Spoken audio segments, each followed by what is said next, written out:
กราบสบายดีพี่น้องปองปายใส่ยิงกล่าวทักทายสบายดีพี่น้องไปทางฝั่งซ้ายสปปลาวพี่น้องทางโซนยุโรปและกับพี่น้องประเทศไทยบ้านเฮาเนาะพี่น้องเนาะทักทายสบายดีพี่น้อง FC นะครับทางผู้ใหม่แล้วก็ผู้เก่า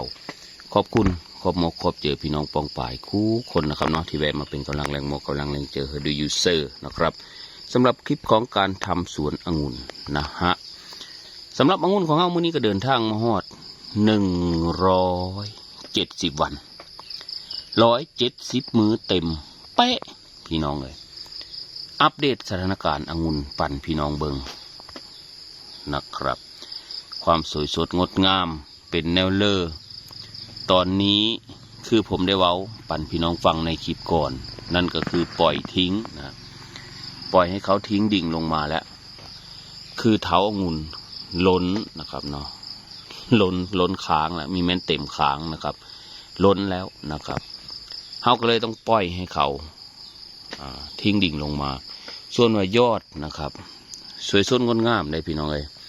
แต่เขาก็มีสามารถที่จะตัดนะครับมันตัดไม่ได้พี่น้องผมลองตัดบ้างแล้วครับตาแตะเลยพอตัดปุ๊บตาที่โบของเขาแตกเลยเสียดายตาผมก็เลยปล่อยเลยครับแต่ถ้ามันลงมายาวเกินจนถึงพื้นผมก็จะได้ตัดอยู่เลยพี่น้องคิดว่าน่าจะได้ตัดอยู่แต่ขอเพื่อลงฮอดพื้นก่อนแล้วบัดที่นี้นะครับเฮาก็พยายามลูบอยู่เนาะพี่น้องลูบเพื่อที่จะดูว่าถ้าเราลูบแล้วตาเขาจะโตไหมแต่กะตาเขายังมีใหญ่เนาะแถวนี้แต่ว่าตาที่ใหญ่ก็คือตาที่อยู่ข้างบนนี้ตาที่อวบที่ใหญ่นี่คือตาที่ออกมาแต่นี่ใหญ่พี่น้องเนี่ยตาแถวนี้คือกิ่งแถวนี้กิ่งเริ่มเฮาสีแล้วพี่น้องเลยนะครับใกล้จะครบจักเดือนบ่พี่น้อง6 เดือนเนาะหรืออีก10 มื้อหรืออีก10 มื้อก็ครบ6 เดือนเต็มนะครับเนี่ยตาเขาใหญ่พี่น้องแถวนี้มองกิ่งเฮาสีนี่ตาใหญ่ตาเขาเริ่มใหญ่เฮาก็พยายามที่จะสะสมอาหารให้เขาเลยละเนาะพี่น้องพยายามเริ่มการเฮือฟุ้นเฮือปุ๋ยก็เป็นปกตินะครับพี่น้องการดูแลของผมก็เป็นปกติคือผมเว้าเนี่ยน้องพี่น้องคือมันไม่มีอะไรแล้วนะครับก็คือรอสิ่งที่เฮาเอ็ดได้ก็คือรอแค่นั้นรอเวลาคันเฮาละมาตัดมาขยายเอากิ่งเพื่อที่จะเอากิ่งแขนงอะไรเนาะให้มันหลายๆมันก็มีได้แล้วพี่น้องเลยเพราะว่าแน่นี้แล้วนี่พอเขายุดปุ๊บมันบอกตาเขาก็ยังแตกเลยตรงนี้แตกเลย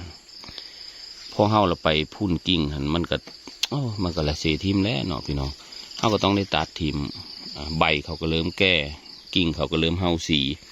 กิ่งเริ่มเข้าสีนะครับสวยงามอยู่พี่น้องเลยกระจอบทับเบิ้งว่ามันละเป็นเนื้อเลยนะครับเนาะสำหรับมีดแรกเนาะพี่น้องสำหรับมีดแรกในการเพื่อว่าเอาผลผลิตเนาะพี่น้องเราจะเอาผลผลิตเขาได้ขนาดไหนเอาแล้วพี่น้องเดี๋ยวเบิ่งกว่าพี่น้องนี่แถวนี้เนี่ยแถวนี้คือตานะครับตาเขาแตกตาเขาระเบิดออกมาเลยเนี่ยตาเขาระเบิดออกมาเลยเฮายังไม่ทันได้ละตัดเขายังไม่ได้สะสมอาหารซ้ำเนาะแต่ว่าเขาระเบิดตาออกมาเขาแตกตาอ้าวพี่น้องเดี๋ยวผมพาพี่น้องมาเบิ่งอันหนึ่งอันนองคืออะไรเนาะบาดนี้มาทางใดเนาะบาดนี้พี่น้องเนี่ยมีหอยโอ้โหหอยเลื่อยหอยเดือยหอยเลื่อยอ้าวมาทางใดเนาะบาดนี้เนี่ยโอ้ยเนาะไอ้ตรงนี้นะครับที่ใบของเขาไม่ใบยอดอ่อนๆใหม่ๆไม่ได้เกิดจากเพลี้ยไฟลายแดงนะครับพี่น้องมีต้องเห็นแล้วโอ้ยตกใจคือว่าเพลี้ยไฟเฮาบ่ครับคือเวลาลมตีใบเขาลูบกับวันนี้แล้วก็เวลามันร้อนแดดร้อนมาซูนกับเล็กเนี่ยเธอใบเขาไหมนะส่วนนี้ไม่ใช่ปัญหานะครับตรงนี้กะ ประมาณนี้อัปเดตเธอพี่น้องได้เห็นได้เบิ่งได้ส้มเนาะครับเนาะก็รอลุ้นเราเบิ่งเราส้มบ่ช่วงที่เฮาเราทำการสะสมอาหารหรือว่าเฮาเราทำการพุ่นกิ้งเขาเราเป็นนั่นเลยเนาะอาการของเขาแต่ว่าตอนนี้ยอดของเขาก็สวยสดงดงามคือผมบอกนะแต่ผมยังมีกล้าตัดแหละไม่กล้าที่จะตัดนะครับขั้นตัดปุ๊บตาแตะปุ๊บถ้าตาไม่แตกก็ใครอยู่นะครับเขาตัดปุ๊บตาแตะเฮาผัดจงไว้เอาเพื่อที่จะสะสมอาหารเนาะดูพี่เพื่อนก็ประมาณนี้พี่น้องเลยสำหรับคลิปนี้ก็มีเพื่อเลยได้อัปเดตให้พี่น้องได้เห็นได้เบิ่งได้ชมว่าการเฮาสีของกิ่งกะเริ่มเข้าสีเนาะครับเนาะกิ่งเริ่มเข้าสีแต่ก็ยังสีไม่แรงเนาะกับคือว่าเลยเนาะเลยอีก10 มื้อจังละครบ6 เดือนนะครับ6 เดือน7 เดือนไปแต่ผมคิดว่านะครับเท่าที่ผมปล่อยหอดดินแท้นะครับน่าจะลงถึงดินแท้แต่ว่าเราก็ไม่กล้าที่จะตัดเนาะก็มีเป็นเพื่อเดี๋ยวผมเอาลวดเนาะเอาลวดมามัดแล้วก็ปล่อยให้เขาเท้าไปจนกว่าจะถึงมื้อจนกว่าจะถึงวันในการพูนกิ่งเขาจะเป็นในเรื่องกระยาเขานาว่าไงก็ดีเพราะว่าเขามีเอาแล้วในการพูนกิ่งคือทุกคนก็รู้ดีเนาะพี่น้องสำหรับผู้ที่ทำองุ่นก็จะรู้ดีว่าเขาก็จะนับเอาตรงกิ่งที่เข้าสีมันจะยาวไปขนาดไหนเขาก็ต้องตัดทิ้งอยู่ดีนะไอ้ปล่อยทิ้งลงมาอย่างนี้มันก็ไม่ได้ใช่ปัญหาแมนบอกพี่น้องเพื่อจังคือว้าวนั้นโอ้ยว้าวคือเนาะองุ่นเพิ่นงามเลยนะประมาณนี้เนาะพี่น้อง มันก็สวยสดงดงามอยู่พี่น้องเนี่ยแบบนี้เลยที่เขาแตกขึ้นเนี่ยตัวนี้เฮาก็ยังเก็บไปอยู่ว้าวง่ายคือปล่อยเขาเลยล่ะเพราะเวลาเฮาละเอาจริงๆเฮาก็นับเบิ้งตาเบิ้งเลยเขาแหละเนาะพี่น้องเนาะตาที่เขาสวยกิ่งที่เข้าสีตรงไหนแม่นบอกพี่น้องเฮาก็ไม่จำเป็นต้องไปพะวงเมื่อก่อนเราก็พะวงอะไรเนาะเผื่อโอ้ยเสียดายยอดเสียดายขั้นเฮาละเด็ดขั้นเฮาละตัดเฮาก็เสียดายแต่มาตอนหลังเฮาก็พอรู้แล้วก็ปล่อยเขาไปเขาจะเป็นในเลิกก็ไปเพื่อเขาไปโลดให้เขาเท้าเครือไปเลยนะว่าไงกับอีลุงตุงนั่งไปเลยพอผลสุดท้ายเฮาก็ต้องมาตัดเอาเฉพาะกิ่งเนี่ยกิ่งเข้มแม่นบอกกิ่งอามอันนี้กิ่งเข้มออกมาแล้วเฮาก็มาเลอะเอาว่าตาเขาสวยอยู่ตรงไหนตาเขางามตาเขาสวยเขาเข้าสีถึงที่ไหนจุดไหนแม่นบอกพี่น้องแล้วเฮาก็ทำการตัดทิมบอกไง ตัดทิมมีได้ส่วนเจอนะก็เลยปล่อยให้มันเป็นแบบนี้แต่ว่าพ่อครบกำหนดมื้อสะสมอาหารเฮาก็ละสะสมอาหารไปตามเกณฑ์ตามระยะเวลาแต่ว่ายอดนี่ตีพี่น้องเป็นตาสะอ่อนนะครับเนาะยอดองุ่นก็สวยงามมาแหละยอดเขาสวยงามบอกตรงๆนะสำหรับผมนะครับเนาะยอดเขางามมานี้พี่น้องเลยเท่าทั้งไปทั่วไปเบิดเลยล่ะเนาะแต่ก็สำคัญก็คือผมบอกมาตลอดแหละสำคัญคือเวลานะครับนะไม่มีอะไรเลยทำไมผมถึงชิงปลูกคือมีท่าให้มันพร้อมขั้นเท่าท่าก็พร้อมมันมีได้พี่น้องมีได้ปุ๊ดอันขั้นท่าก็พร้อมสะก้อนนะเขาต้องชิงปุเลย เนาะเขาต้องชิงปลูกเลยนะครับถ้าว่าถ้าพร้อมทุกสิ่งทุกอย่างเนี่ยมันเป็นไปไม่ได้หรอกเขาก็เลยชิงปุแล้วก็ลองเบิ้งมาสัมผัสเบิ้งว่าการเอ็ดองุ่นเขาเห็นแต่ในคลิปเขาเห็นแต่ส่วนผีเพิ่นที่ประสบผลสำเร็จเขาก็ได้ไปเห็นได้ไปเบิ้งได้ไปส้มว่าโอ้มันงามอลีมันได้ผลผลิตอลีนะครับส่วนว่าเฮาเอ็ดมันละได้คือเพียนบอเฮาก็ต้องไปศึกษาน้ำเพิ่นอีเนาะพี่น้องแม่นบอกซึ่งผมกัน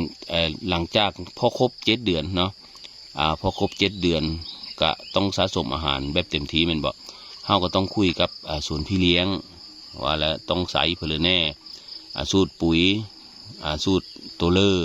แต่ผมก็ได้จดไว้เลยล่ะแล้วเฮาก็ต้องไปคุยกับ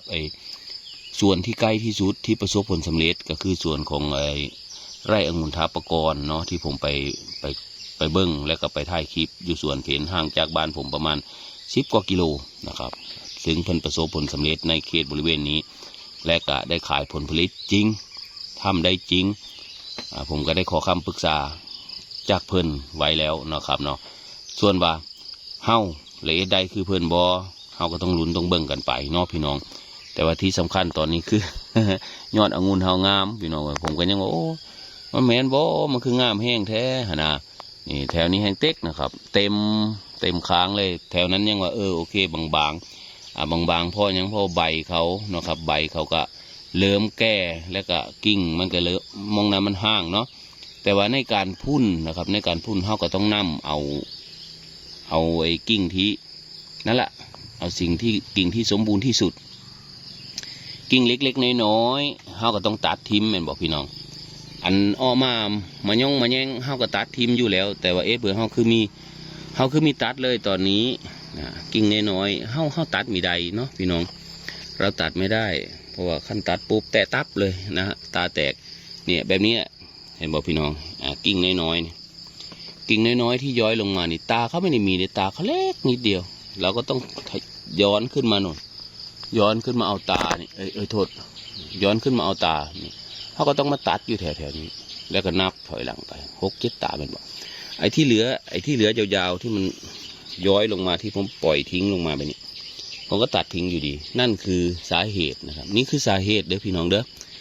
สาเหตุที่เฮามีสนใจว่าคือเขาเท่าไปที่เลอเฮามีสนใจแล้วเฮาปล่อยแล้วเราปล่อยทิ้งแล้วปล่อยให้เขาไปแต่แค่เราไม่ตัดเฉยๆแค่นั้นพอตัดปุ๊บนี่แต่ตาปุ๊บตัดปุ๊บตาแตกนะตาแตกก็คือเนี่ยแบบนี้แหละคือปัญหา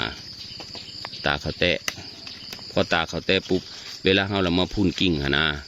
เวลาเรามาพุ่นกิ่งเขาสิมาเอาตานี้มันบอกแต่ตาเขาแตะไปแล้วเนี่ยเขาจะมาเอาตานี่ตาเขาแตกไปแล้วนี่เขาก็ต้องมาเอาตานี้อันนี้เพราะเป็นกิ่งน้อยๆออกมาแต่เขาก็ย่างออกไปอยู่เนาะเขาก็เริ่มที่จะแตกแทงยอดเขาแทงยอดไปหน้าเต็กอยู่นะครับเขาไม่ได้สนใจแล้วล่ะก็รอนะครับรอเวลาสะสมอาหารไปเรื่อยแล้วก็รอเวลาไปเรื่อยนะครับว่ามันจะเป็นอะไรจานี้ไปก็คือพี่น้องรอลุ้นรอเบิ้งรอส้มเนาะผมก็ละอัปเดตพี่น้องเบิ้งประมาณอีกจัก5 มื้อเนาะพี่น้องเนาะอีกจัก5 วันผมก็จะอัปเดตให้พี่เพื่อนได้เห็นได้ชมกันนะแต่ว่าลงมาทางนี้การใหญ่อยู่นะแต่ก็เขาก็ต้องมาเอามองตาเนาะตาที่งามๆเนี่ยตาที่โตๆแบบนี้เขาก็ต้องเอาตาแบบนี้และอันนี้น้อยพวกนี้เนี่ยเขาก็ต้องตัดทิมแม่บอกพี่น้องอันนี้มันเป็นเรื่องปกติเนาะพี่น้องเนาะไอ้ที่มันออกมางามๆนี่เขาก็ต้องได้ตัดทิมอยู่ดีผมก็เลยปล่อยนะครับปล่อยและไม่ได้สนใจว่าเขาจะเป็นยังไงนะฮะพวกที่ระย่างก็ปล่อยเขาไปเนาะพี่น้องเนาะอัปเดตให้พี่น้องเห็นซ้ำนี้เด้อพี่น้องเด้อสำหรับคลิปนี้นะครับเนาะเอาเงาแล้วบอกเอา13 นาทีเลยเอาขอบคุณขอบเจอพี่น้องปองป่ายคู่คนกันแล้วกันเนาะที่แวะมาเป็นกำลังแรงกำลังแรงเจอเฮอดูยูเซอร์นะครับเนาะผมก็เอามาอัปเดตยอดองุ่นให้พี่เพื่อนได้เห็นได้ชมกันนะครับองุ่น170 วันนะครับเหลืออีก10 มื้อก็ครบ6 เดือนเต็มเนาะ6 เดือนเต็มก็ถือว่าสมควรนะครับเนาะสำหรับมือใหม่นะครับเนาะความสวยสดงดงามของมือใหม่ในการปลูกองุ่นก็จะประมาณนี้องุ่นก็ถือว่าสวยงามเต็มค้างล้นแล้วนะครับล้นไม่ใช่เต็มธรรมดาล้นค้างนะครับไอ้ที่มันแก่ๆนะก็ปิดทิมเลยพี่น้อง